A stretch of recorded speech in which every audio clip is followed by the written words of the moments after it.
I am Gregg Schutze, and this is the Ready for the Draft podcast, getting you ready for the 2020 NFL Draft in Las Vegas in April.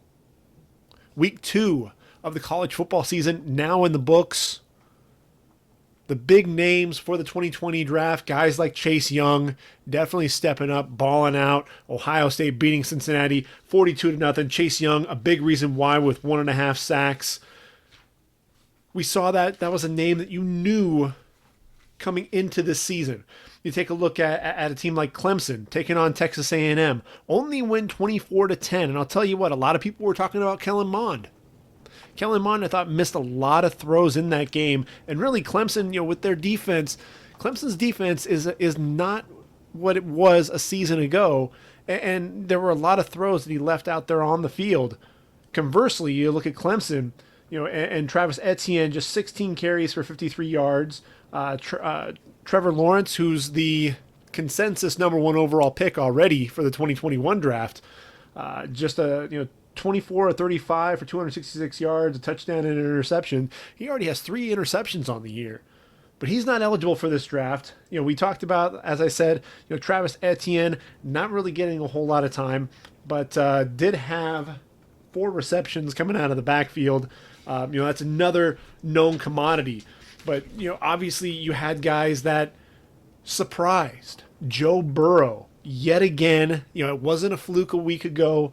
31-39, 471 yards, 4 touchdowns and an interception in a 45-38 win over Texas. But Sam Ehlinger puts his name on the map. I'll tell you what, he did have a lot of throws that he left out there on the field. He was 31-47, 401 yards, but had 4 touchdown passes there for Texas. Really never gave up, showed that grit.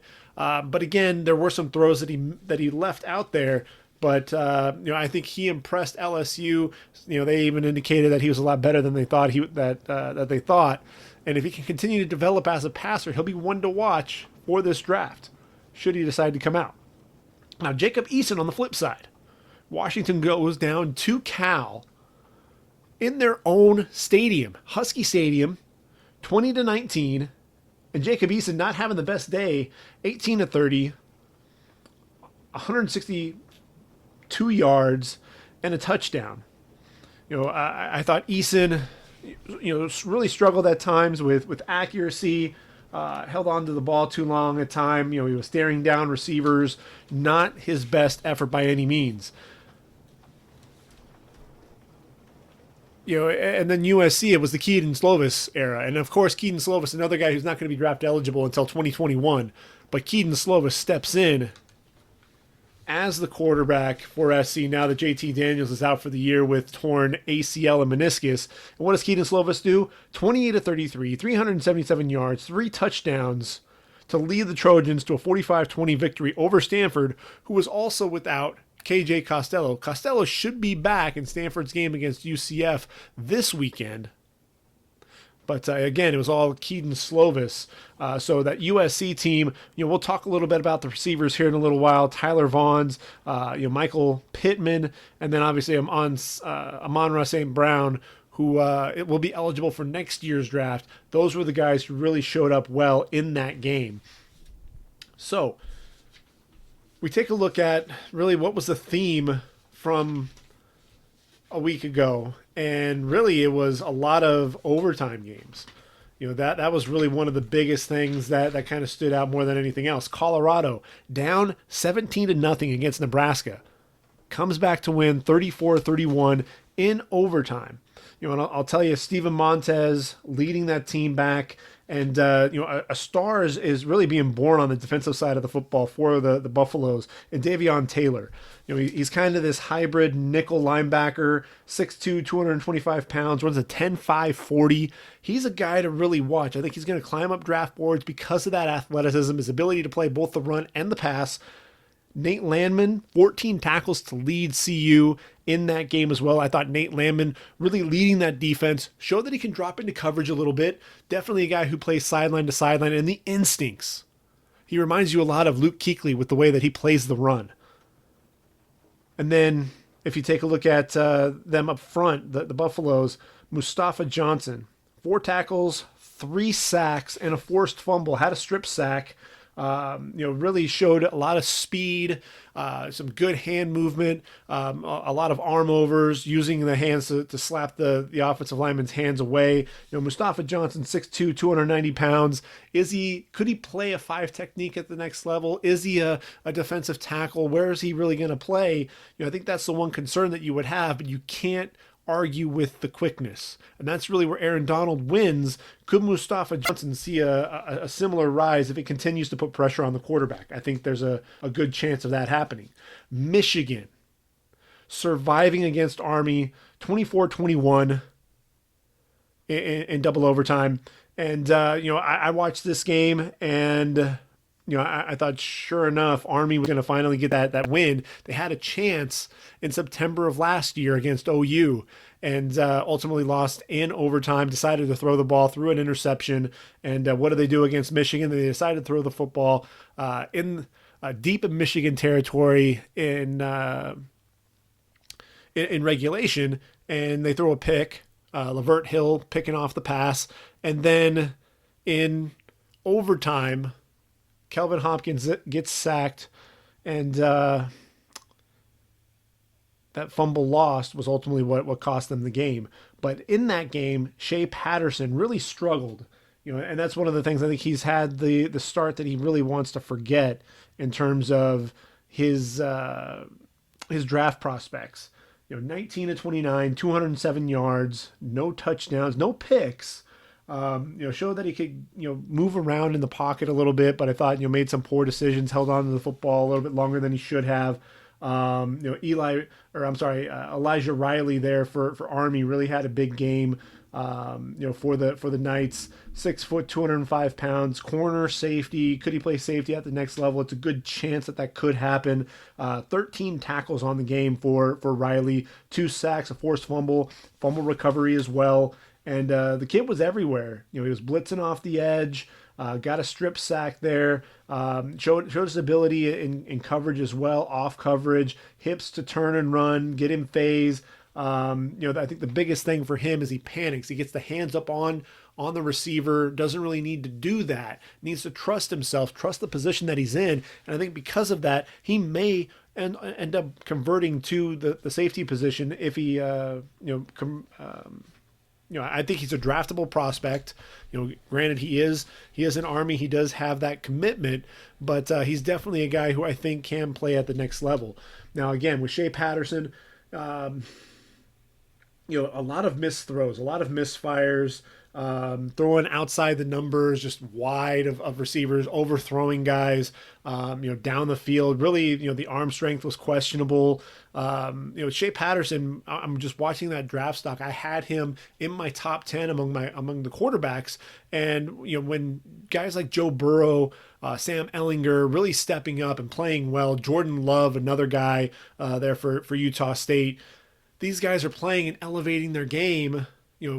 When you have a performance like Shea Patterson has over the last couple of games, he's really going to have a big week 3, big week 4 for teams to start to forget about how he started his season out, because the season's only going to get tougher for Shea Patterson. So the pressure's really on for him to really show up. I thought Ben Bredesen once again showcased the fact that he is the top guard in this draft. 6'5", 325 pound senior, the left guard, pulling around, sealing off the linebacker easily. Does a great job driving his man down the field on run plays. I think he does a great job sitting down and anchoring in pass protection as well. So you saw that drive down the field on one play, very next play, showing good footwork and leverage and pass protection. He's a guy who has a chance to be a top 30, top 40 pick. Khaleke Hudson, blitzing off the edge, doing a good job, beating the running back block, getting into the backfield and getting after the quarterback. But he also lined up offsides in overtime. How do you have these mental errors and the mental breakdowns? That's something that needs to be cleaned up for him. I thought Nico Collins and Tarek Black, they didn't have Donovan Peoples-Jones, and the two of them combined for 5 receptions for just 56 yards on the day. I'm expecting to see them really step up going forward. Shea Patterson's going to have a good next couple of weeks. And I think both Tarek Black and Nico Collins, both juniors, both bigger receivers, this is already a loaded draft class at the wide receiver position. These guys are going to have to separate themselves and really show, that they can step up, step their game up, especially when they get into Big Ten play. But right now, I've got them on the outside looking in terms of my top 10. And, right now, are they really even second day picks? I don't, you can make an argument that they haven't lived up to that billing. So, yet another overtime game.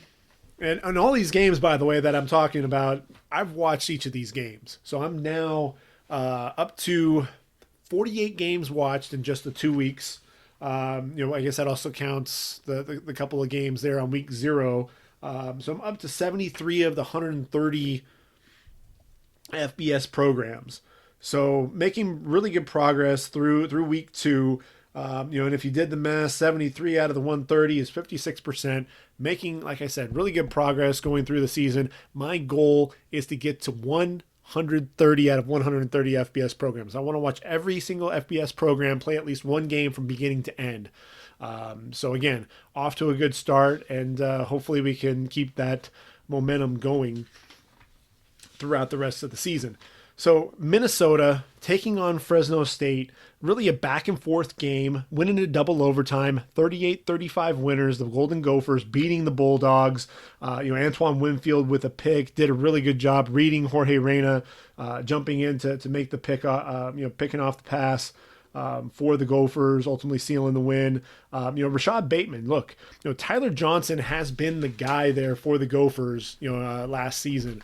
Really setting records for the program at the receiver position. But the sophomore, Rashad Bateman, 6'2", 210 pounds, showing excellent separation on his route running ability, also a vertical threat. Tyler Johnson, he had a case of the drops a week ago, dropping some easy passes, really rebounded, showed that, 4 receptions, 71 yards, showed off the ability to be a go-to receiver for Tanner Morgan. Had a stutter at the top of his route, able to cut inside on a slant route, ran across the field and got down the sideline for a 34-yard gain. That was really the biggest highlight for him. And then Rashad Bateman, 7 receptions, 105 yards, and a touchdown.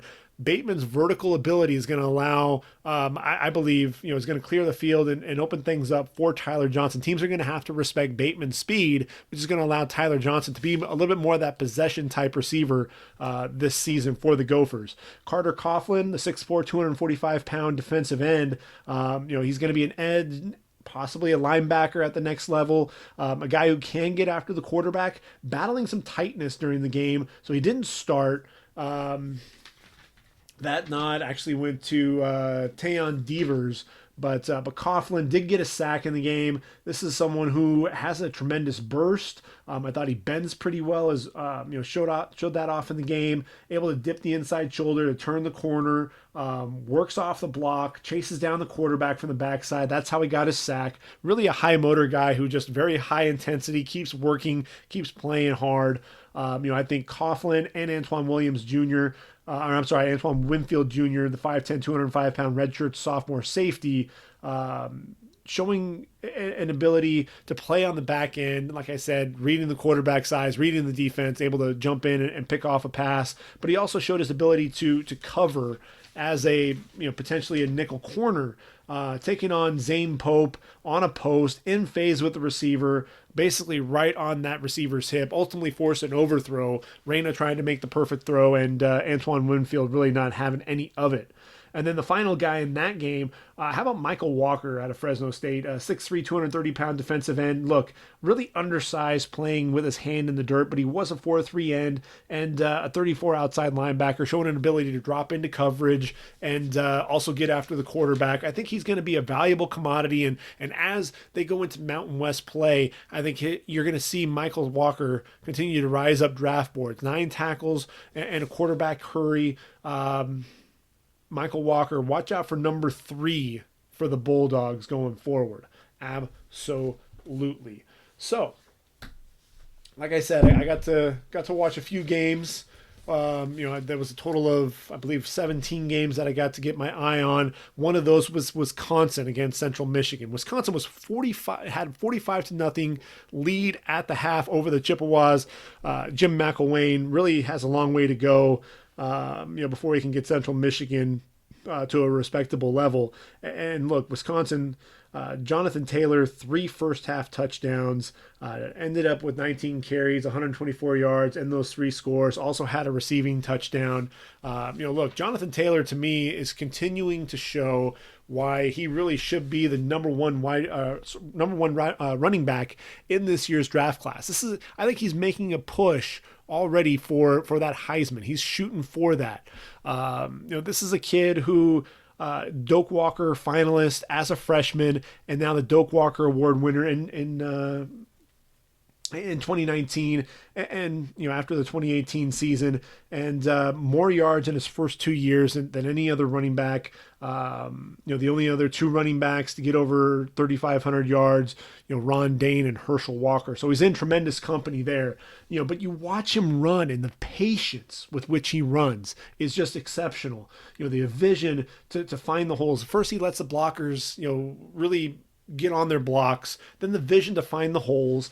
And once he does that, his ability to put his foot in the ground, not waste any movement, and then that burst to just explode through the hole. Look, this is a 10-4, 10-5, 100-meter guy, so he has exceptional speed, but that cutback ability, that suddenness, with his movements is really what is tremendous. He sets up those blocks very well with his running style, and the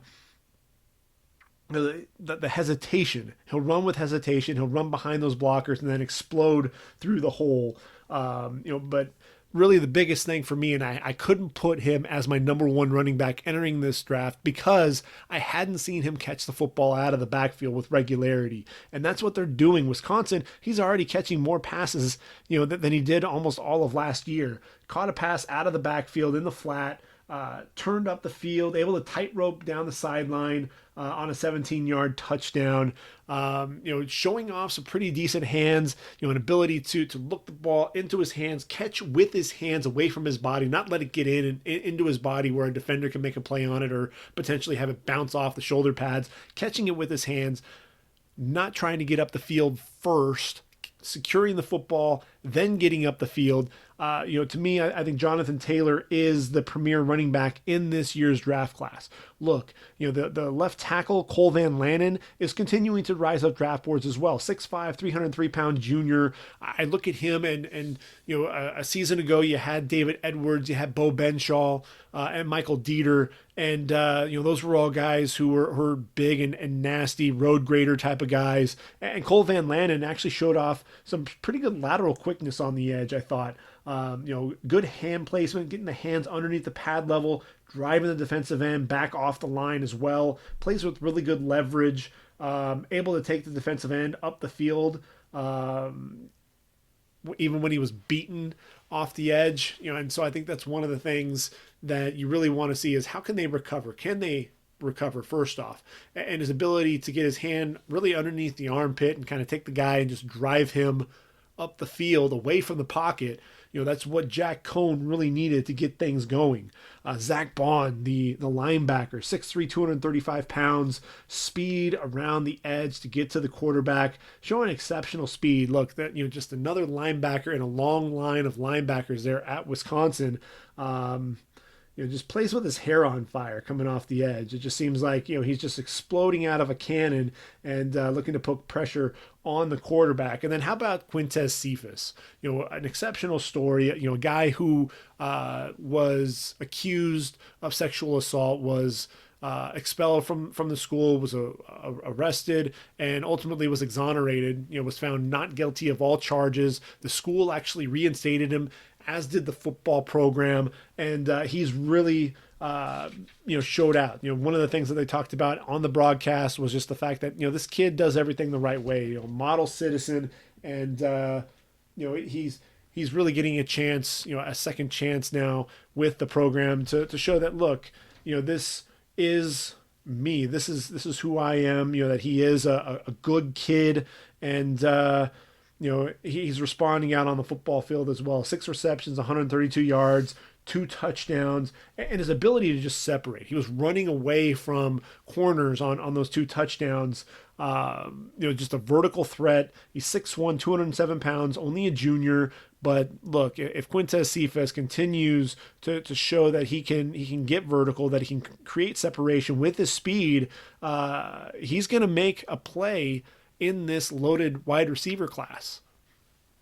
When you talk about the receivers, obviously Jerry Jeudy is number one, first and foremost. That's where he's going to fall. But after that, you've got CeeDee Lamb, you've got Laviska Shenault, who we'll talk about here in just a moment. You've got Tylan Wallace, who had a huge game for Oklahoma State against the Oregon State Beavers in week 1. You've got Henry Ruggs and Jalen Reagor, the speedsters, the non-big receiver types, Colin Johnson, Tyler Johnson. So you've got a lot of these guys, and I think Quintez Cephas is a guy who could potentially sneak into that top 10. When you're talking about those speedy receivers there, I mentioned them right around the 5 and 6 range in the top 10. Quintez Cephas could be that next guy, be a second-day pick, and be a guy who could really help an NFL franchise should he decide to come out. And then finally, obviously, Tyler Biadasz is the premier center in this draft class, 6'3", 307 pounds. The junior started every game for the Badgers, wins with his hand fighting there in the middle and at the pivot.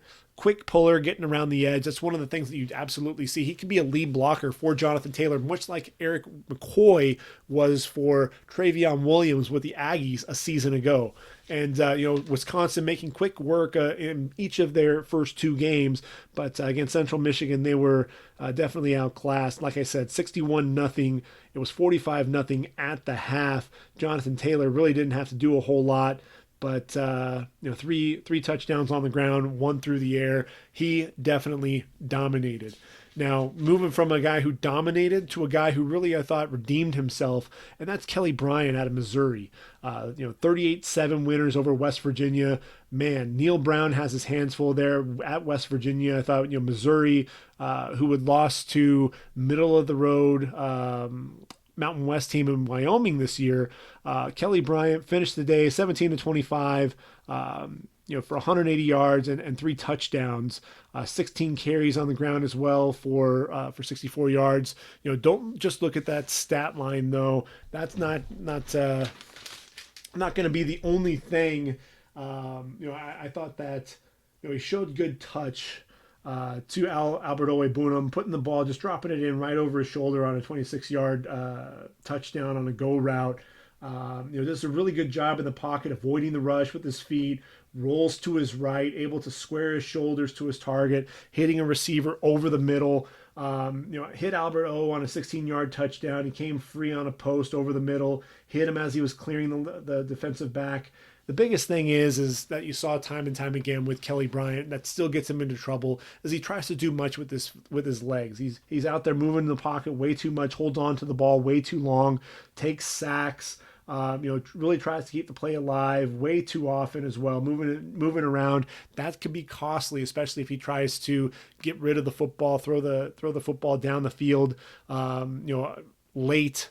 That can get himself into trouble. But I thought that this was a much better performance than against Wyoming. So that I think the future is promising for Kelly Bryant. If Wyoming was the worst of it in week 1, if he can continue to progress, then good things will be there for Kelly Bryant. If we stay there with with Missouri just for a second, Albert Okwuegbunam, 6'5", 255-pound redshirt junior, is my number 1 tight end. 2 receptions, 42 yards. Both of those receptions went for touchdown.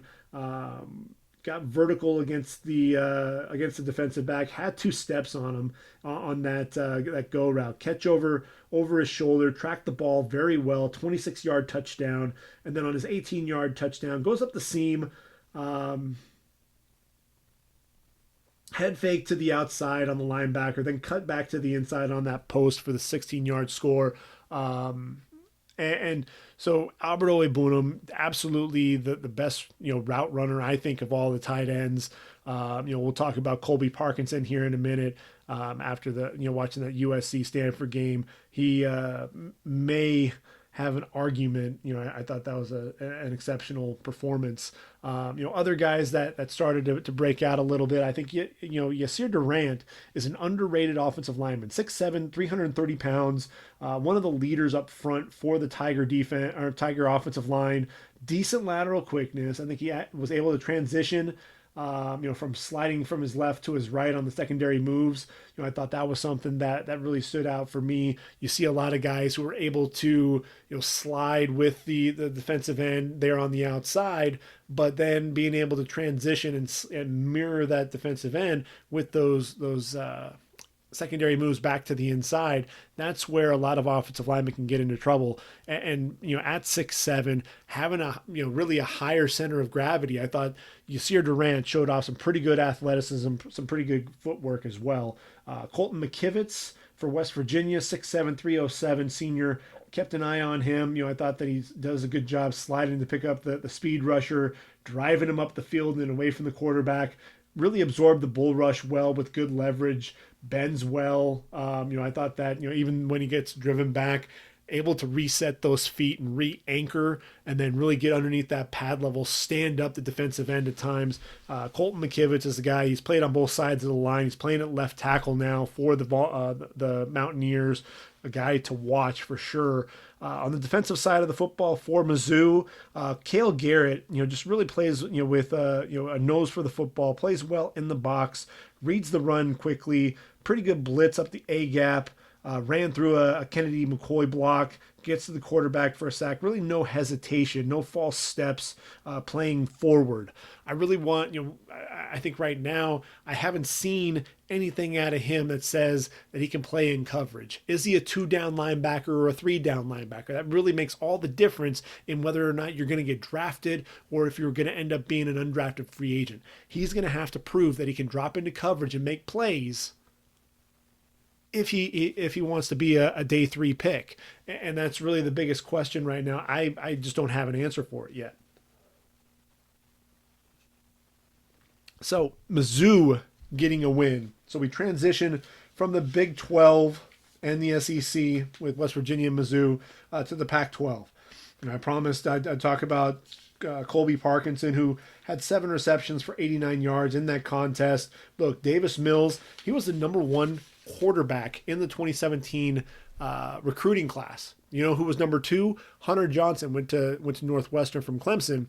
Number 3, a guy by the name of Tua Tagovailoa out of Alabama, who's right now my number 1 quarterback. I realize that the website, by the way, hasn't been updated, but I'm going to make sure that I get it updated real quickly, and Tua will be sitting at the top of my quarterback rankings. Now, Colby Parkinson, 6'7", 250-pound junior, but showing an ability to really separate with his route running. Good routes, the slant over the middle. I thought he was able to separate, sure-handed, just really looks the ball in, long arms, able to, huge catch radius as well. I think, really when Mills put the ball up, able to go up and high point the football, the body control to get a foot down on the sideline. So you can see some of the athleticism, former basketball player, like I said, an exceptional route runner, does a much better job of sinking his hips and being more sudden in and out of his breaks. Ran a corner route, got separation on the linebacker, really was the go-to target for Davis Mills, especially on 3rd downs, lined up in the slot quite a bit. Really the biggest thing is being 6'7" and 250 pounds there at the tight end position. Can he be a blocker? Can he be consistent? That's one of the things that Stanford tight ends are known for. And really, with the likes of Zach Ertz and Levine Toilolo, and now Dalton Schultz. Stanford just continues to produce tight ends. Caden Smith is another one, but Colby Parkinson has a chance to be one of the better tight ends to come out of Stanford. Austin Hooper, yet another Stanford tight end. I just keep thinking of more as I talk, but Colby Parkinson, I think, can be a 2nd-round tight end and be a weapon in the passing game early on in his career. Now, if we look at the opposite side of the football, Paulson Adebo, 6'1", 190-pound redshirt sophomore, the best corner in this draft. Look, he's patient, doesn't really commit off the line, allows the wide receiver to go ahead and get their release, and that's when he goes ahead and reacts. He's not going to sit there and get himself out of position. Chased down Stephen Carr, the running back for USC, downhill in a hurry, able to drop him in space for only a 3-yard gain. You want to see your corners come up and run support, not afraid to tackle at all. In fact, Adebo led the team with 8 tackles on the day. Also had 2 pass breakups to lead the team as well. A lot of times he doesn't look at the quarterback. He really reads the route. Sees that it's on one play, saw that it was a stop route by Tyler Vaughn's, and was able to disrupt the catch with his hands, getting his hands in there. One of the things where he got himself in trouble, trying to jump the stop route, and the timing there with the quarterback, able to get it to Vaughn's, and ultimately missed on that, and wound up with a 20-yard gain as a result. But he reads the routes, he recognizes what's going on. The former receiver is the real deal. I think he closes quickly on the ball, does a really good job getting over the top of a route, and really kind of dictating the flow of the route from there. Slovis rolled out on another play, and Adebo was trailing Josh Follow, the tight end. Looked like the tight end had him beat, but he showed his just exceptional closing speed, able to elevate and break up the pass. Again, the ball skills exceptional. And his ability to make plays in the open field in the run game. I think Paulson Adebo could do it all. I mentioned the receivers. Michael Pittman, no receptions in the first half. This was the guy who was really the top-rated receiver coming into the 2019 season for the Trojans. Ended up with 6 receptions for 82 yards. All of a sudden, it was just that switch just was flipped. Concentration in traffic on a 30-yard catch. With the corner in his face. I thought he did a great job, blocking on the outside, buried a cornerback on the edge for Amon-Ra St. Brown, showing an ability, catch on the perimeter and the strength to work through a tackle, drag a cornerback toward the sticks to get a first down. And then Tyler Vaughn's, the 6'2", 190-pound junior. He was the guy who had a great game in week 1 against Fresno State. Another great game here, 5 receptions, 106 yards, and a touchdown. I think he does a great job adjusting to the ball thrown. Ball was thrown to the outside on a back shoulder throw, thrown down the field. Exceptional body control and footwork along the sideline to haul in the pass, make sure that he didn't step out of bounds before securing the football. Routes over the middle, does a good job sitting down in the middle of the defense. Had 3 receptions for 76 yards and a long of 31 yards in the first half. So this was the guy who was making plays throughout the game, unlike Pittman, who really just kind of burst onto the scene there in the second half. Again, concentration, quick cuts in his route running. I thought that was one of the things that he was really good. Once he got in and out of his break, he was able to show those numbers to the freshman quarterback, make the catch, ran away from the DBs. Tyler Vaughn's, to me, is really showing why Michael Pittman may be the bigger receiver and be the guy who in the red zone is going to be the target, or a guy who's going to win the 50-50 balls. But Tyler Vaughn's going to be the more consistent of the receivers, and a guy who can can make plays as a vertical threat, a guy who can run some really good routes as well. More of a Nelson Aguilar type receiver there for the Trojans. So that was the late game that I got to watch. I wasn't going to stay up because I'm in the Central Time Zone. So by the time Washington and Cal finished their game at 1 o'clock in the morning Pacific Standard Time, that would have been 3:30. There was no way I was staying up for that, especially considering USC and Stanford wound up ending about 1 a.m. Central Standard Time. So that was the last game of the night that I was able to watch. But as a Trojan alum, I enjoyed watching that game. One of the guys who I was really looking forward to see play, and kind of disappointing, was Christian Rector. Just 1 tackle on the day, which was a tackle for loss, but the defensive end, I thought, just really overmatched, and you didn't see him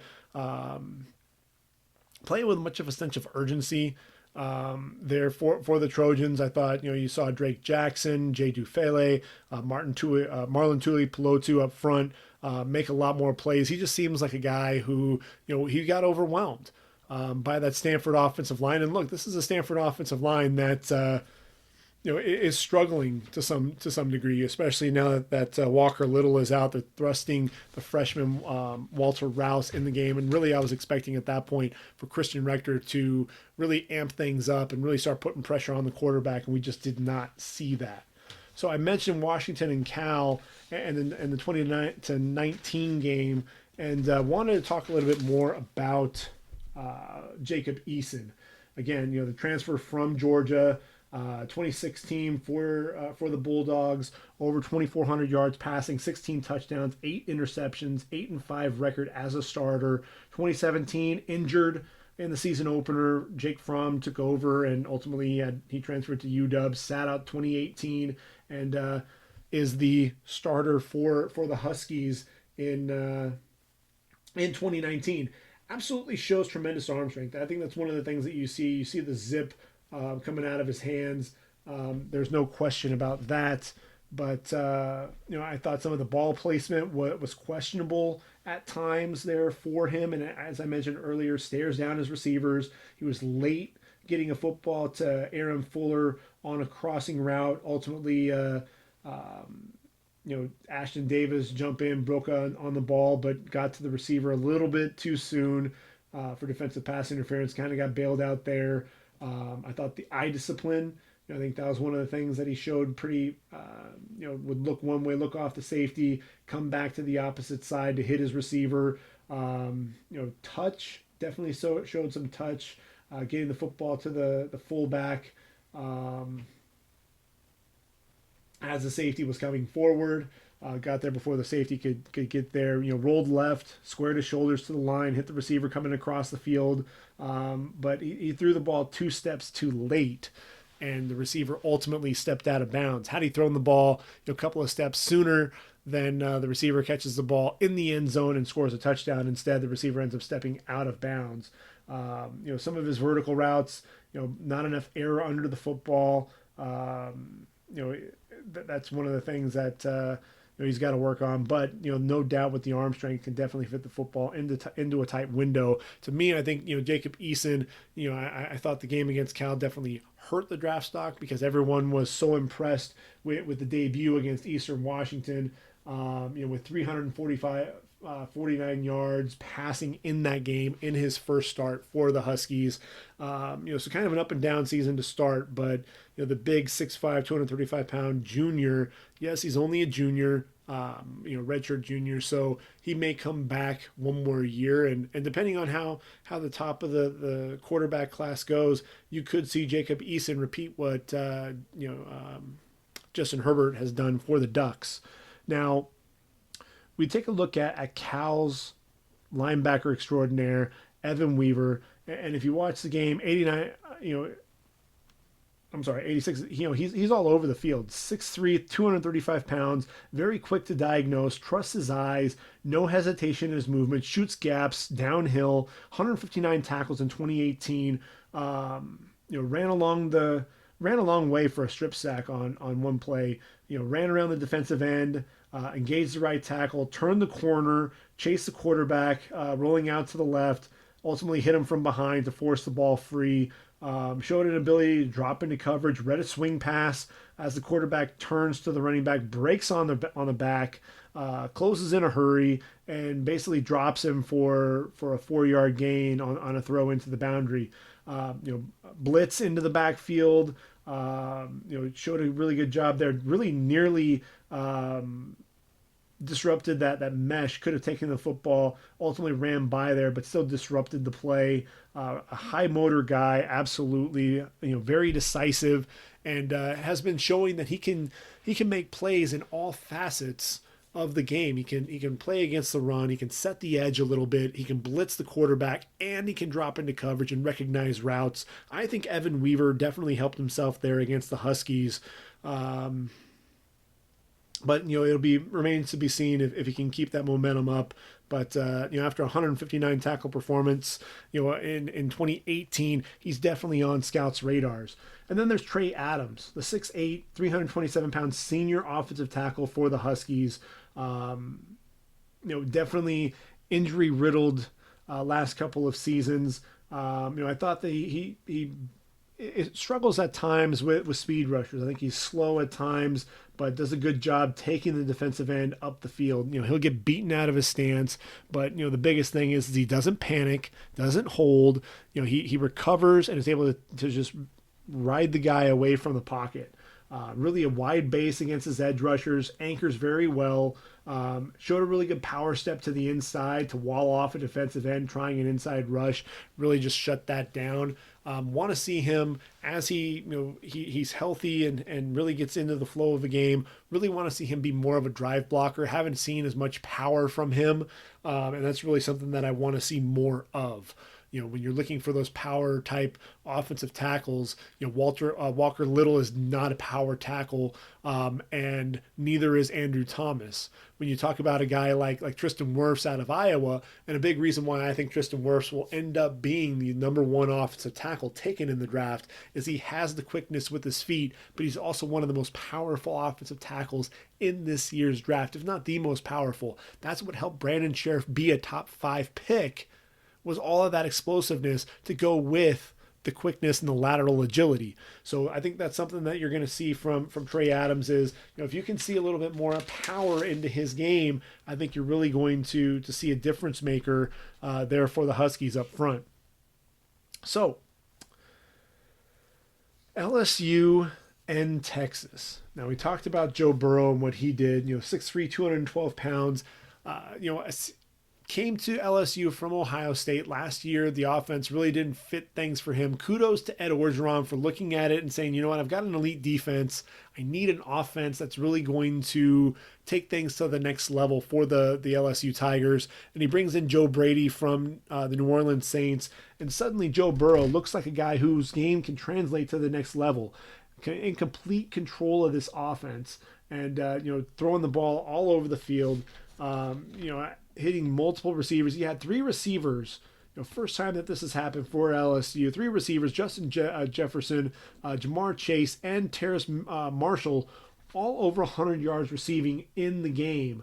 I thought that he showed excellent touch and ability to drop the ball over his shoulder, especially on a go route by Terrace Marshall through the fade. Wide receiver angled to the sideline, dropped it in over his shoulder for a 23-yard gain. A 38-yard gain. 3rd and 9 from his own 3. Had a receiver break open over the middle. And that was when it was Osai for Texas, the linebacker Joseph Osai ultimately picked the pass off. But that's one of the things, shakes it off. He's like Sam Darnold. When you throw an interception, doesn't rattle you, doesn't bother you. Ends up dropping back. Had a wide receiver crossing route, poised in his pocket, defensive end bearing down on him, and delivered a strike to Jefferson on the cross. Very patient, waiting for Jefferson to work open over the middle, to hit him in stride, to get a first down on a 3rd down play. Does a really good job just avoiding just the subtle movements. On another play, he drifted to his left away from the rush, tried to move Caleb Stearns with his eyes. Ultimately ended up throwing behind the receiver on that play, but just his subtleness in the pocket, I thought, was exceptional. Rhythm quarterback. Once he gets in rhythm, watch out. I think one of the things that he still does is he's throwing behind his receivers, especially over the middle. That's something that he needs to kind of watch out just a little bit. But the touch on the fade, I thought was something that was impressive. Corner route to the outside, the timing and ability to hit the receiver in stride. Had Jefferson on a 21-yard touchdown. Just a touch to Jefferson with a leaping grab. Had a hitch, step, throw, as they said there on the telecast. I thought that was really a perfect way to kind of talk about what he was doing there. And that's really the way that it fit. 50-50 ball, puts the ball up for Jamar Chase to just go up and get it. And on a 3rd and 17 play with 2:37 to play, up 37-31, pocket collapsing,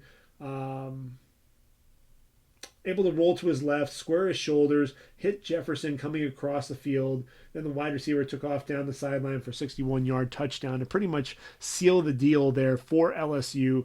Joe Burrow, to me, really helped himself in that game, especially against top-notch defense like Texas. Sam Ehlinger, look, this guy, he's a gunslinger, and things aren't always going to look pretty, but he makes a lot of plays. He'll throw into traffic, has no problem doing that. He likes to run. I think he has really good quickness as a runner. Does a good job putting the ball up for his receivers down the sideline, allows them to go up and get the football, but he puts the ball in a position where the receivers can go up and make a play.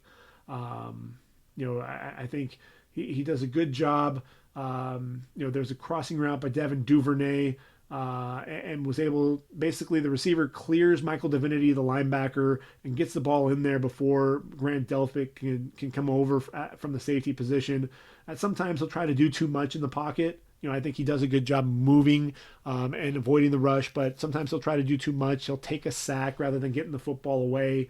The footwork, though, he had Patrick Queen all over him, who shot through the A-gap in a hurry, but he was able to avoid that sack and get the football away.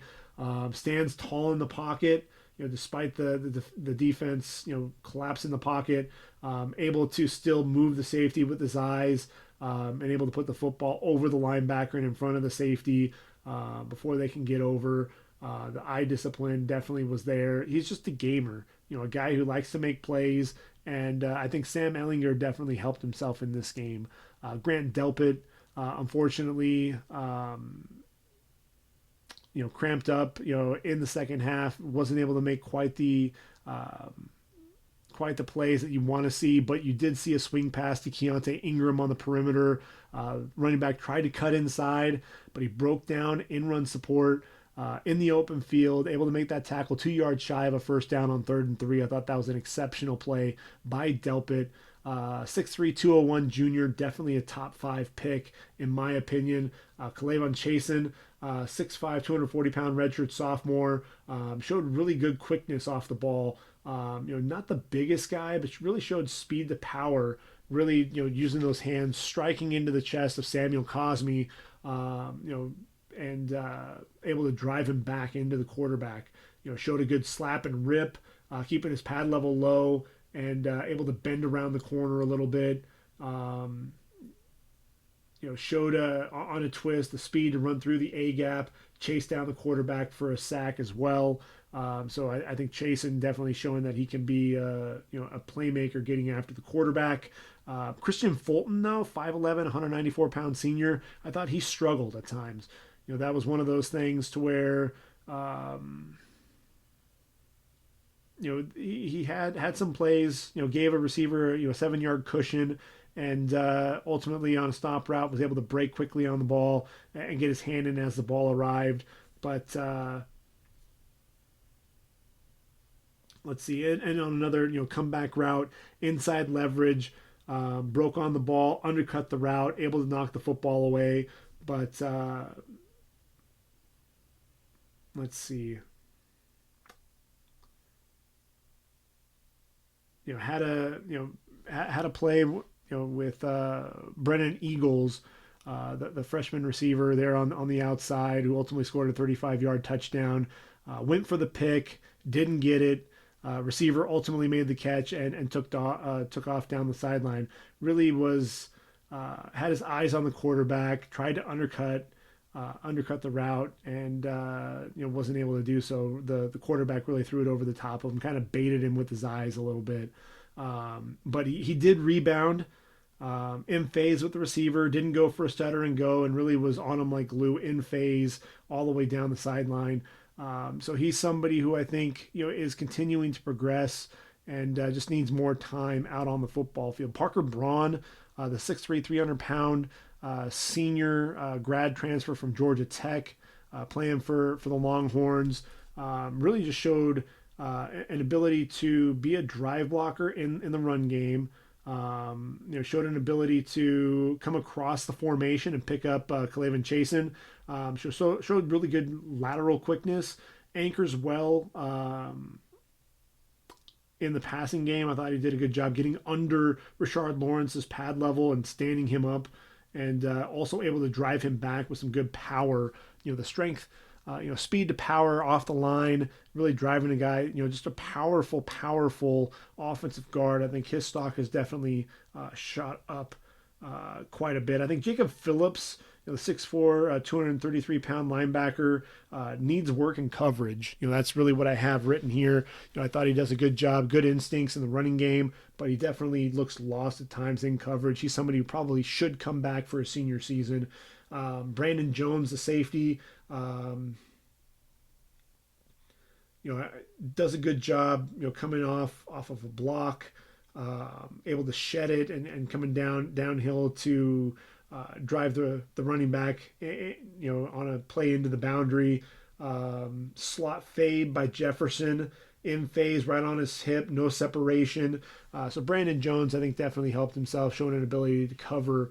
Rashard Lawrence, the 6'2", 308-pound defensive end for LSU, the senior, showing good power to push Parker Braun back into the pocket a little bit. But his hands get up high at times, got called for illegal hands to the face, plays with a high pad level at times as well, so that's something that he has to watch out for. Colin Johnson, I think he's a guy who can work some underneath routes, a guy who can definitely go up and high point the football, excellent hands, big catch radius, but a guy I worry about whether or not he can separate at the next level. So those were some guys that I was really keeping an eye on there in that LSU-Texas game. Definitely two teams that stepped up their play, and they'll be a tough out for anybody in the SEC and Big 12 respectively. Now Auburn took on Tulane, and 24-6 was the final. And look, Derrick Brown, every time that guy plays, 6'5", 316-pound senior, just so stout at the point of attack. Facing double teams, but showed an ability to just show that the speed to power, driving his man back into the backfield, power in his hands, just the powerful strikes, shows a slap move to get the hands off and then rip through to get in, get penetration early on the plays. A guy who shows pretty good quickness to split double teams. On another run play, starts to the left of the left guard, so then they run into the A gap, and so he was able to. I'm sorry, it was the right guard, and so he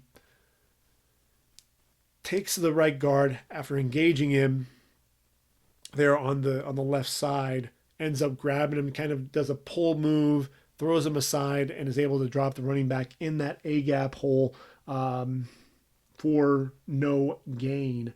To me, Derrick Brown's a guy that you have to keep an eye on every single play, and we'll talk about what that means to me here in just one moment. I thought Marlon Davidson, coming into the season, wasn't all that impressed with what he's been able to, what he was doing up to this point. 6'3", 278 pounds, was a stand-up defensive end coming off the edge. Does a really good job, in run support, reads the QB eyes, and gets his hand into the passing lane to disrupt the pass. I think Marlon Davidson's definitely helped him so far this year.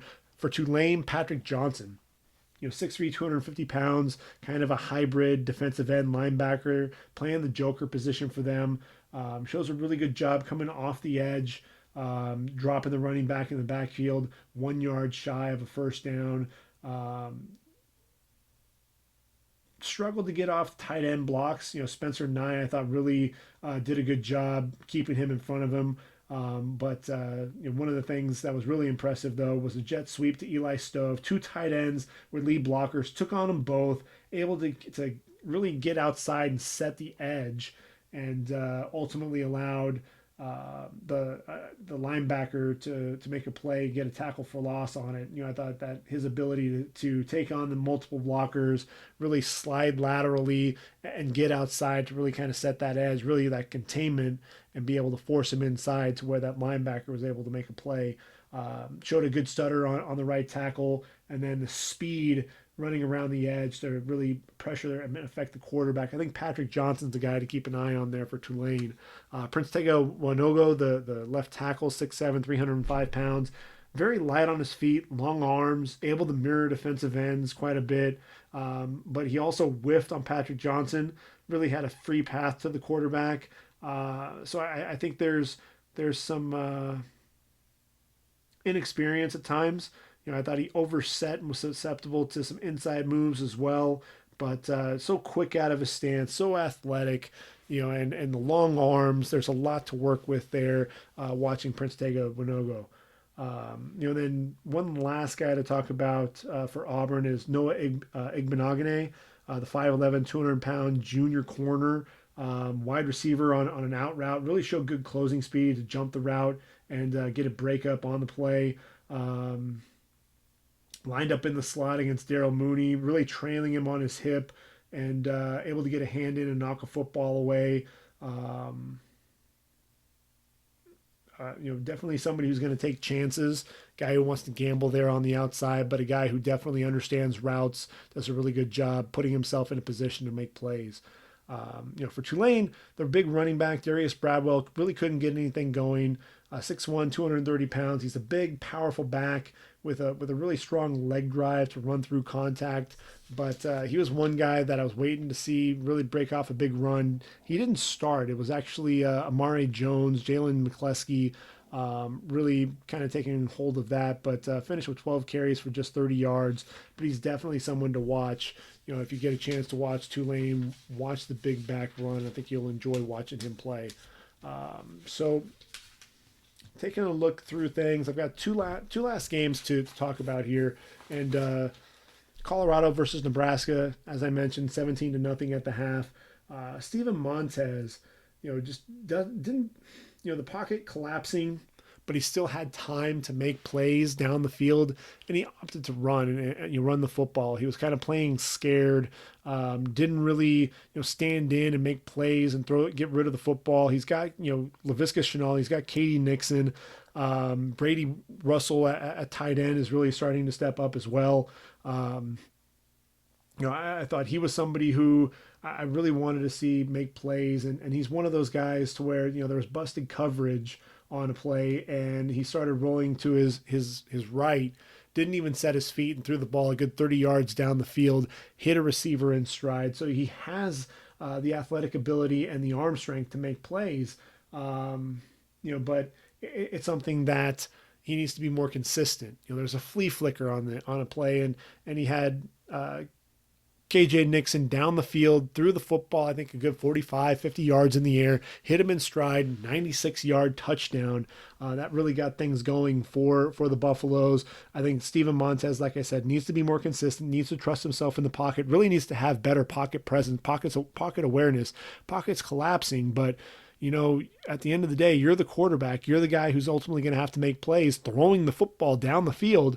So he's going to have to do a better job of really keeping the eyes down the field and not being so concerned with the rush. I thought Laviska Shenault, 6'2", 220-pound junior, he really does a good job with the underneath routes. That's really where he's kind of made a living for Colorado. He reminds me a lot of Keelan Doss in that respect, because Keelan Doss for the Aggies, he was a weapon, coming across the middle all the time, all day long. And Laviska Shenault, whenever you get the ball in his hands, he does a really good job of making the first man miss. Very powerful, reminds me a lot of Juju Smith-Schuster. I think the biggest thing, he was injured at one point during this game, injured his shoulder a little bit. In 2018, battled foot and toe injuries, and ultimately had to have off-season shoulder surgery, so he missed the entire spring. He's just kind of getting a feel, this new Mel Tucker-led coaching staff really getting more of a feel of who Laviska Shenault is. So I think as the season progresses, you're going to see him continue to develop as a receiver. I thought Katie Nixon, the 5'8", 185-pound junior, really showed an ability to be a game breaker. I think he's going to be a slot receiver if he gets a chance at the next level. Good route running ability, showed a good stop and go on the flea flicker on that 96-yard touchdown. And as I said, Davion Taylor, 6'2", 225 pounds, very, just dynamic in the open field. Excellent, drop in Maurice Washington, fought through a block on the perimeter, and then drops Washington, like I said, in the open field. Speed into the backfield to ultimately run down the run play, really blowing that play up.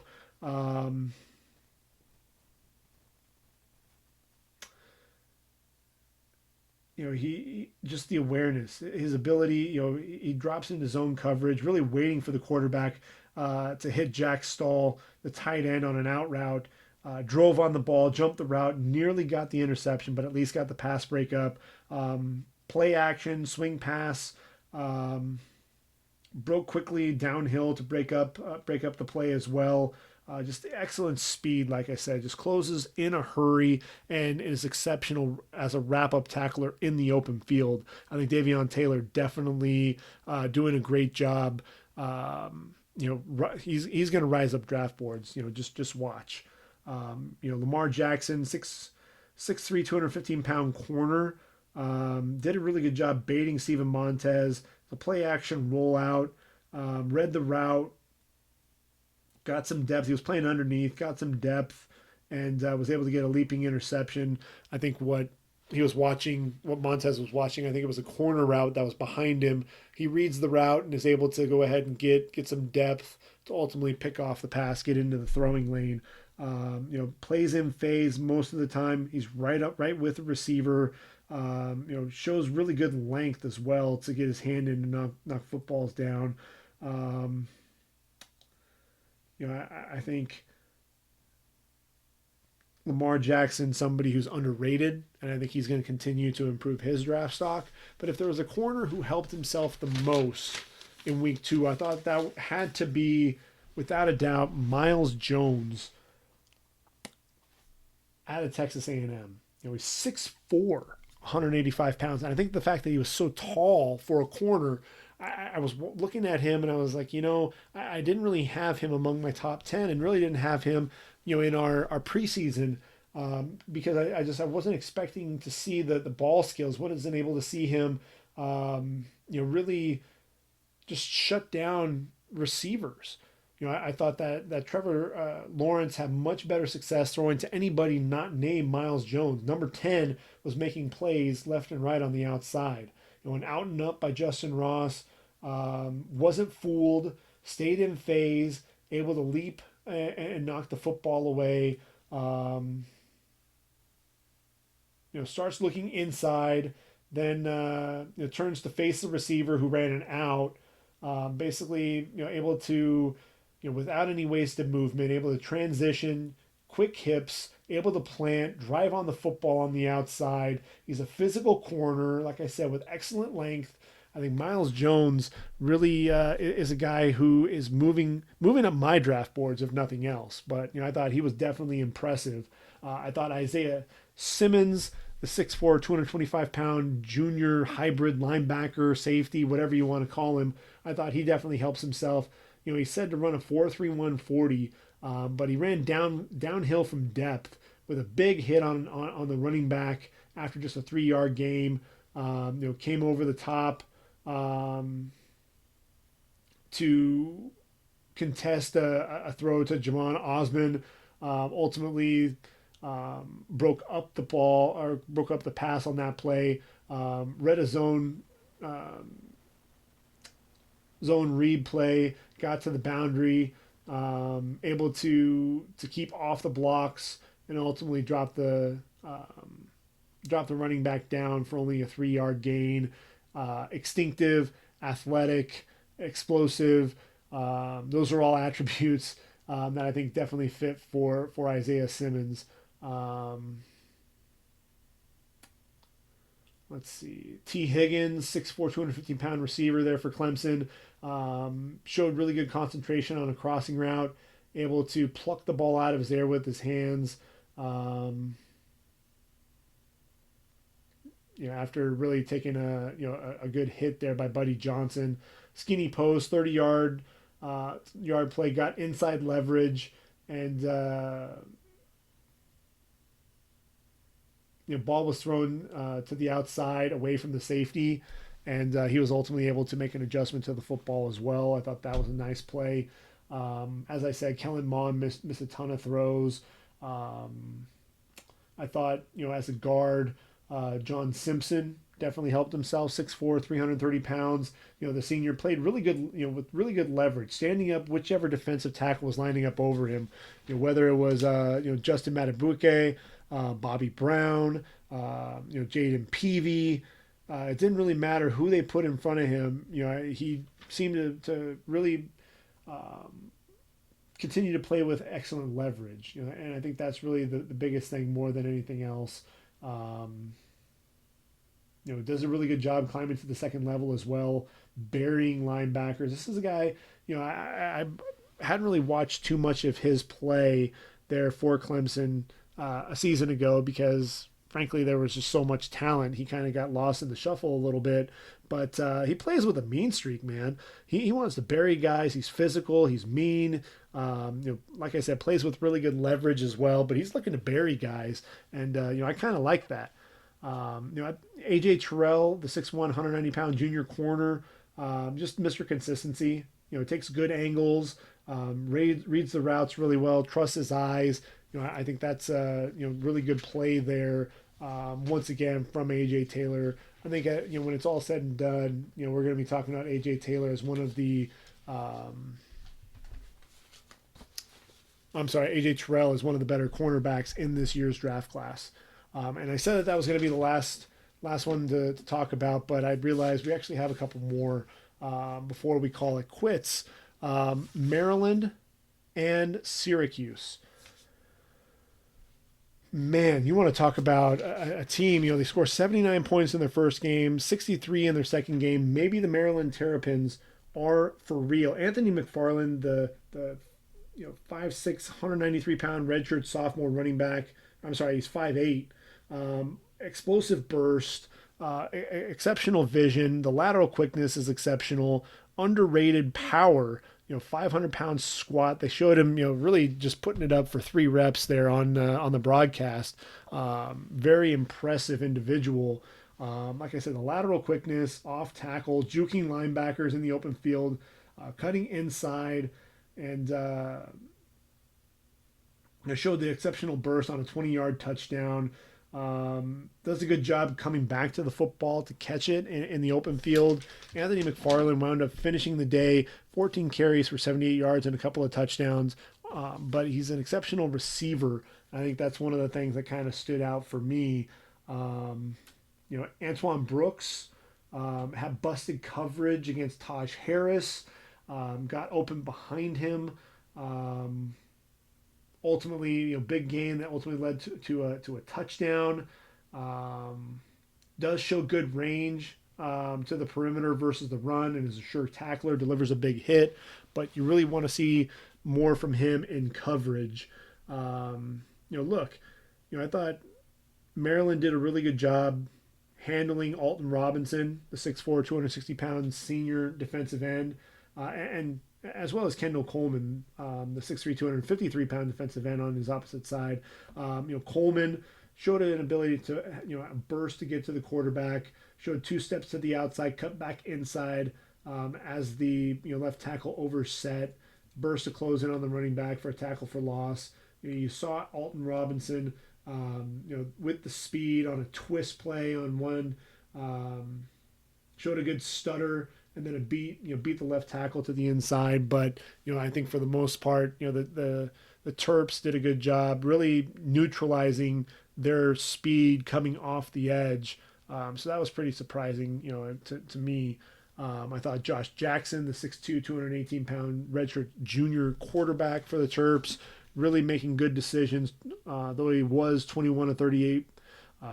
He threw for 296 yards, 3 touchdowns, and just 1 interception. Accuracy issues at times, but made some good decisions with the football. The Terps are for real. And, I think Mike Loxley's got something going there with the offense. We'll continue to talk about McFarland and his running mate, Javon Leak. Only a junior, but definitely another playmaker there. And, That leads us to Ohio State and Cincinnati. I talked about Chase Young in the opener, and look, you know, just the speed coming off the edge, speed to power, excellent hand usage. Does a really good job, with the slap of the hands, ripping through. When you watch Ohio State defensive ends, whether you're talking about the Bosa brothers or Chase Young, that's one thing that is consistent. The hands are just exceptional. Speed rush against the left tackle there for Cincinnati, dipping that inside shoulder, getting under the left tackle's pad level, and really able to turn the corner in a hurry, then flattening out, getting to the quarterback for a sack on third down, getting his team off the field. Chase Young, to me, no brainer, has a chance to be the number one overall pick. I mean, he just looks like a man child out there. 6'5", 267-pound junior, definitely looks the part. Josiah DeGuara, people are sleeping on him. He's 6'3", 240-pound tight end. A guy, can line up in the slot, had a head fake to the outside, got Pete Werner, the linebacker, to bite, able to release and make a catch and run for 21 yards up the seam. And another 20-yard gain later on up the seam as well, but an underrated blocker. He's one of the better tight ends in this draft class, and I think he's going to continue to see his stock rise, as will Jeffrey Okudah. He's already on everyone's radar as the next Denzel Ward, 6'1", 199-pound junior, but just tight coverage. The receivers really struggled to create any separation when they went up against Okudah. Does a really good job reading the routes, recognizes the routes, reads the quarterback's eyes, drives quickly on the football, good ball skills, excellent tackler in the open field as well. Jeffrey Okudah, he's going to challenge Paulson Adebo for the number one cornerback spot, absolutely. J.K. Dobbins showed pretty good hands as a pass catcher, the 5'9", 214-pound junior running back. He has a chance to be, the number 4 or number 5 running back in this year's draft class. I think behind the likes of Jonathan Taylor, Travis Etienne, and then DeAndre Swift of Georgia.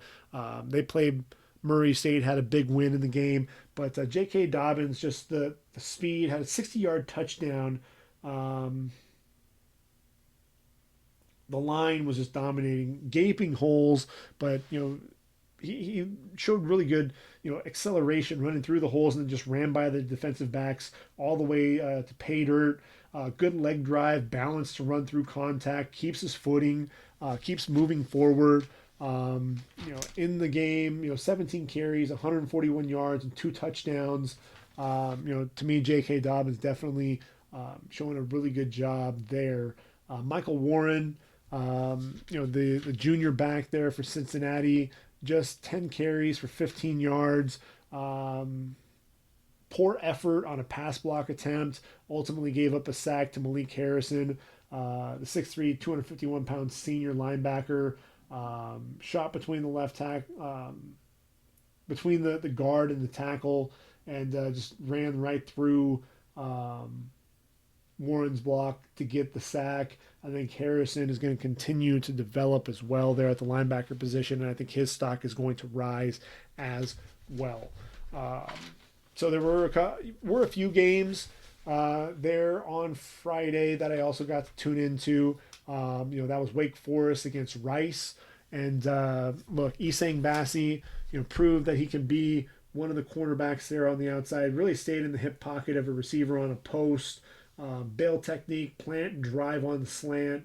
Able to get his hand in and make a play on the football. Form tackler, gets low, really wraps up and drives through the running back. Wide receiver on a crossing route, jams him at the top of the route. Then the hips to transition, no wasted movement, stays in phase, able to get in, knock the football away. Justin Sternad, the linebacker, 6'3", 235 pounds. The senior, you saw 23 flying all over the field.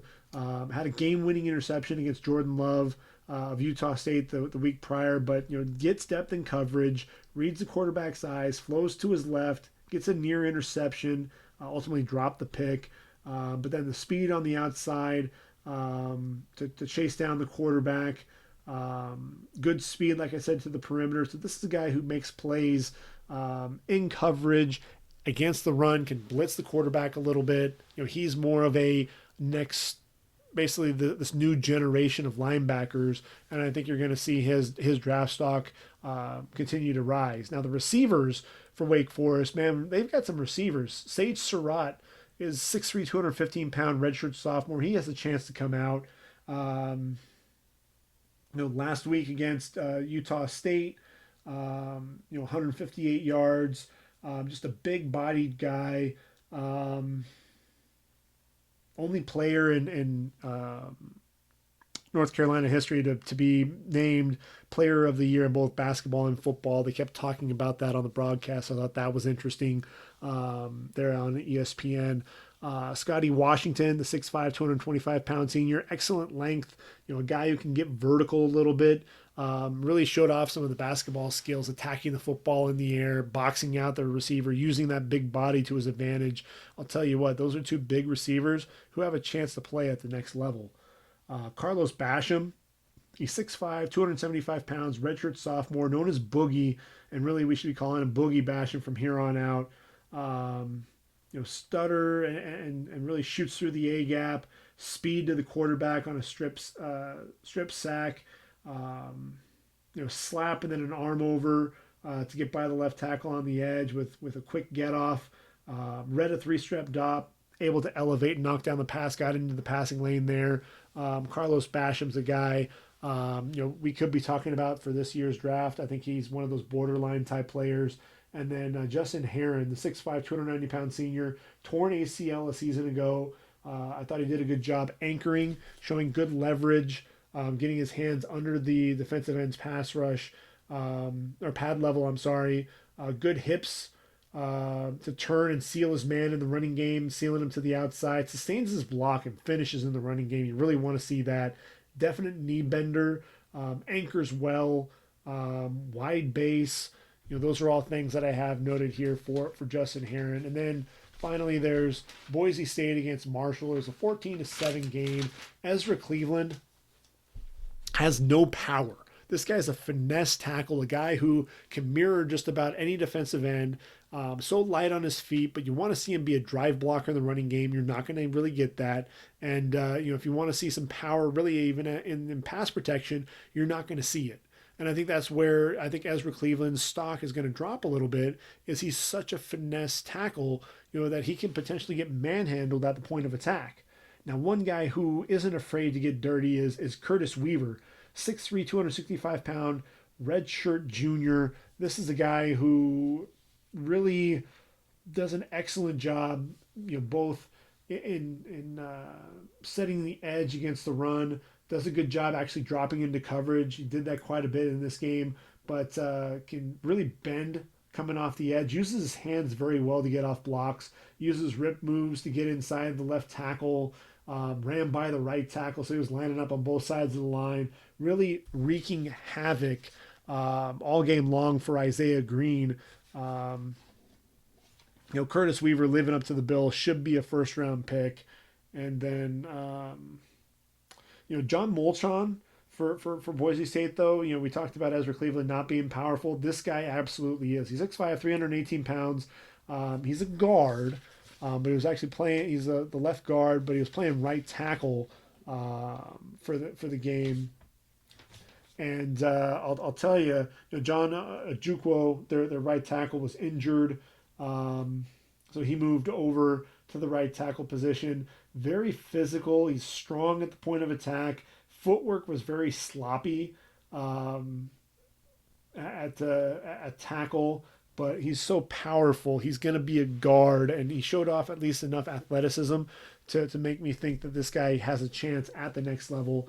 And then Kikoa Nawahine, the 6'2", 207-pound safety, sure tackler, plays in the box very well, wraps up well on the run plays, does a good job getting his hand in, ripping the ball free on a fumble, takes excellent angles, not fooled on a throw by Xavier Gaines, the talented do-everything guy who played quarterback, running back, receiver, tight end, did a little bit of everything.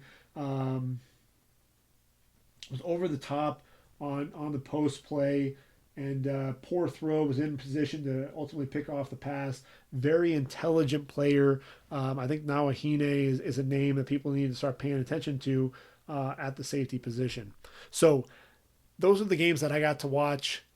Wanted to kind of bring things a little bit. Some of the guys that we talked about, again, obviously, like I said, Joe Burrow and Sam Ehlinger, I thought definitely helped themselves at the quarterback position. Conversely, I thought Shea Patterson really struggled. Jonathan Taylor really cementing himself as the number one running back in the draft class. J.K. Dobbins, though, I think is really cementing himself as the number 4 running back in the draft class. A lot of talented receivers out there. I think Tyler Johnson is a guy. Colin Johnson probably seeing their draft stock drop just a little bit. I think Tyler Vaughn's of USC, he's seeing his draft stock really start to shoot up.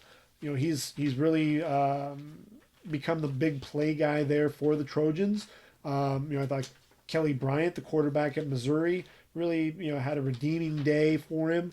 But getting back to the receivers, Quintez Cephas is the quarter or the wide receiver whose draft stock is really shooting up. I think you're going to see a battle between Paulson Adebo and Jeffrey Okudah to be the number 1 corner taken in the draft. But watch out for Miles Jones. I think he's another guy whose draft stock is going to continue to rise. We talked about Shea Patterson and his struggles. I think Steven Montez really up and down play right now. Colorado's gonna, Mel Tucker. They've got an explosive offense. They got a lot of skill position guys that can make plays, but he's someone that you have to watch out for. And then that takes us to Derrick Brown and Chase Young, 2 guys that we know, we have to know where they are on the field at all times. And if you're going to take a guy in the top 5, now when you talk about guys in the top 5 from a season ago, you had obviously Kyler Murray, the quarterback, taken number 1 overall by the Arizona Cardinals. But after that, Nick Bosa had to know where he was on the field at all times. Every single play, this guy can affect the game. Number 3, Quinnen Williams there out of Alabama, taken by the Jets. Again, you had to know where he was on the field at all times. He was blowing plays up on the interior of that defensive line. Oakland at number 4, taking a polished pass rusher in Cleveland Ferrell, a guy who could make plays off the edge at any given time. And then finally at number 5, Devin White, back-to-back 120-plus tackle seasons there for LSU, being taken by the Bucs, number 5 overall. When you're looking at guys and who really is going to be that top 5 pick, I think you absolutely have to look at Tua as being the guy with the anticipation, the ball skills, the anticipation, the ball placement. He's definitely the number 1 quarterback at this point, although when you have a quarterback with all the physical ability of Justin Herbert, but Justin Herbert, I just don't see him as a top 5 pick at this point. You look at Chase Young and the way he affects games, have to know where he's at all times. Derrick Brown affecting plays from the interior, have to know where he is at all times as well. Jeffrey Okudah, Paulson Adebo on the outside at the cornerback position. Grant Delpit, another guy who's making plays in the back end of the defense. Those are guys that you have to keep an eye on. Guys that really are making plays. Yetur Gross-Matos is another guy there for Penn State who just makes a ton of plays behind the line of scrimmage. You have to know where he's at all times. AJ Epinesa for Iowa, getting a lot more snaps now that Anthony Nelson's gone. Another guy to really keep an eye out for. And then obviously Jerry Jeudy, a guy who can affect plays, affect the game, in a multitude of ways there at the receiver position, both with his speed and his suddenness as a route runner. Another guy who can be a top 5 pick. So I've just named off 7, 8 guys who can be top 5 picks. Those are definitely going to be guys in the top 10. Don't forget Tristan Wirfs. As I said, I think he's going to end up being the number 1 tackle taken when it's all said and done. His blend of power and speed, his ability to play both left tackle and right tackle, and show the power and the finesse, on both positions, I thought was exceptional. So keep an eye out there. So now when we're leading into the weekend, now this is being taped on Thursday night, Thursday the 12th. It's going to be released on Friday the 13th. And, on Friday the 13th, You got Mac Brown taking on Wake Forest. The Tar Heels going to have to deal with Sage Surratt and Scotty Washington, Justin Sternad, and Isang Bassi. I think Wake Forest gets it done there. The Kansas Jayhawks taking on Boston College. Maybe this will be the game that really jumpstarts A.J. Dillon. Washington State, the Cougars with an elite offense, number 20 in the nation, taking on Houston. That could be trouble for Dana Holgorsen. On Saturday, I'm going to watch Blake Anderson. His first game back there for the Red Wolves of Arkansas State after the tragic passing of his wife. That's a team that's going to be up for things, and I think they're going to have a pink out in honor of his late wife there for Georgia, all class there in Athens. Penn State taking on Pitt. You never know what's going to happen there. Penn State's ranked number 13 in the country. Gross Matos should have a field day there. Let's see, what other games might I be interested in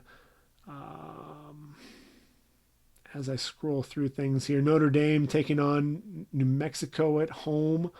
Alabama going to Columbia. Number 2 ranked Crimson Tide. South Carolina won't have Jake Bentley, broken foot, so he's out indefinitely. But Helinski, the backup, stepped in, and really showed out. So it'll be interesting to see if he can really rally the troops and if they can give Alabama some trouble there in Williams-Brice Stadium. Stanford taking on number 17th ranked UCF. UCF with Brandon Wimbush. Brandon Wimbush, to me, I think is not a strong passer, but Stanford, this is a team where their defense and their offensive line not what they've been like in past years. Getting KJ Costello back for that offense, I think, is definitely going to help.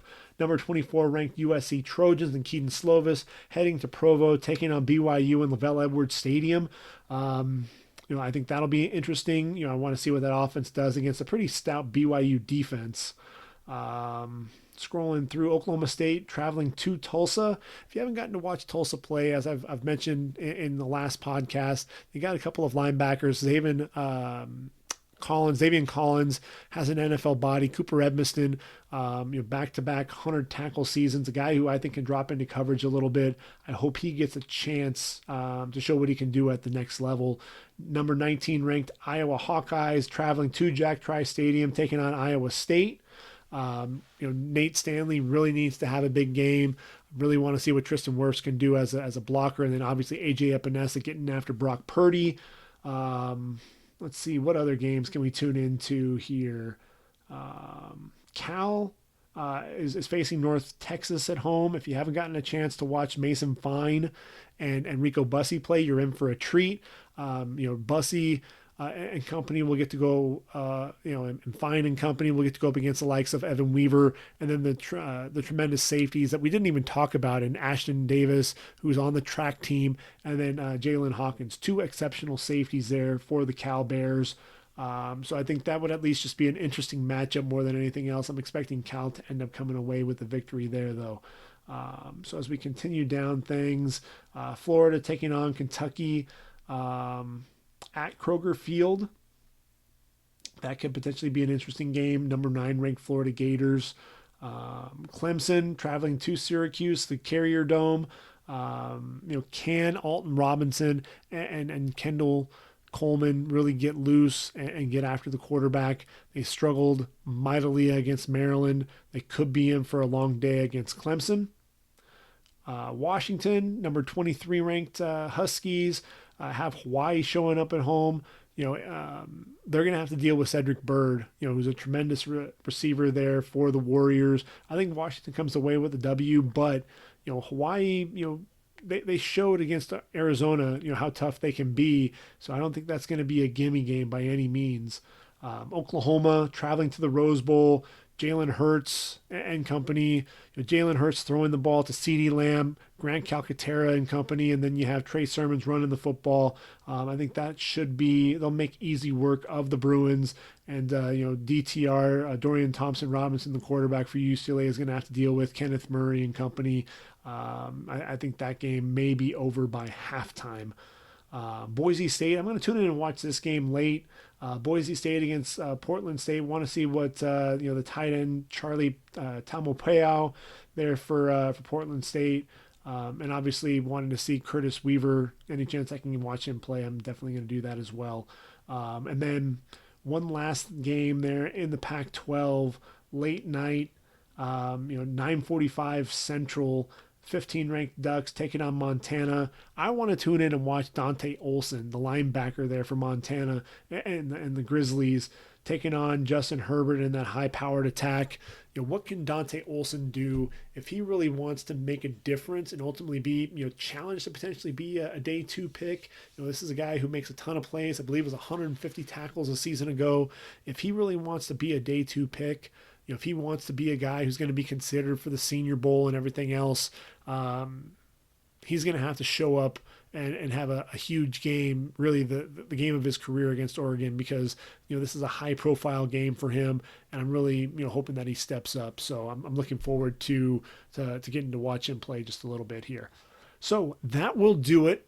We've covered week number 2. We've broken down some of the matchups there, games to watch for week 3. So I hope that you're ready and prepared to watch some of our draft-eligible prospects for this upcoming weekend. Hope everybody has enjoyed the ride so far. Like I said, we're already into the middle of September. We're week 3, and I'll continue breaking down as many games as I can to hopefully get you prepared for each and every college football week, so you know which draft prospects to watch for, so you can be ready for the NFL draft come April. So I hope everyone has a great weekend, football-filled weekend, and we'll talk again next week. So I will get ready for the draft.com, get the website updated, get all my top 10 prospects by position updated for you. Enjoy your weekend, everyone. Enjoy your week of football. And we'll talk again next week. This is the Ready for the Draft podcast. I hope you're ready. This is Gregg Schutze. Take care, everyone. And I am out of here.